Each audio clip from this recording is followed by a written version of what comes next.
ஒரு ஊரில் ஒரு செல்வந்தர் இருந்தார்.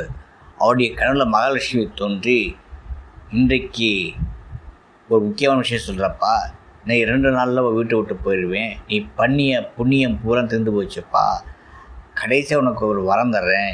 என்ன வரம் வேணும்னு சொல்லி கேட்டுக்க. நாளைக்கு இரவு நம்ம தோன்றுறேன் அப்படின்னு சொல்லிட்டா. மறுநாள் காலையில் குடும்பத்தோட சேர்ந்து பேசினான். மனைவி சொன்னால், நீங்கள் பொண்ணும் நவரத்தனும் கேளுங்க அப்படின்னா. மூத்தவர் சொன்னால் பொண்ணும் பொண்ணும் கேளுங்க அப்படின்னாங்க. பையன் சொன்னால் ஆமாம் அப்படின்னா. கடைசி பொண்ணு மத சொன்னிச்சு, இல்லைப்பா, மகிழ்ச்சி, சந்தோஷம், அமைதி வேணும் கேளுப்பா அப்படின்னு சொன்னாங்க. அதையே மகாலட்சுமி கேட்டான். மகள் சொன்னால், எங்கே மகிழ்ச்சி இருக்கிறதோ, எங்கே சந்தோஷம் இருக்கிறதோ, எங்கே அன்பு இருக்கிறதோ அங்கே நான் இருப்பேன்.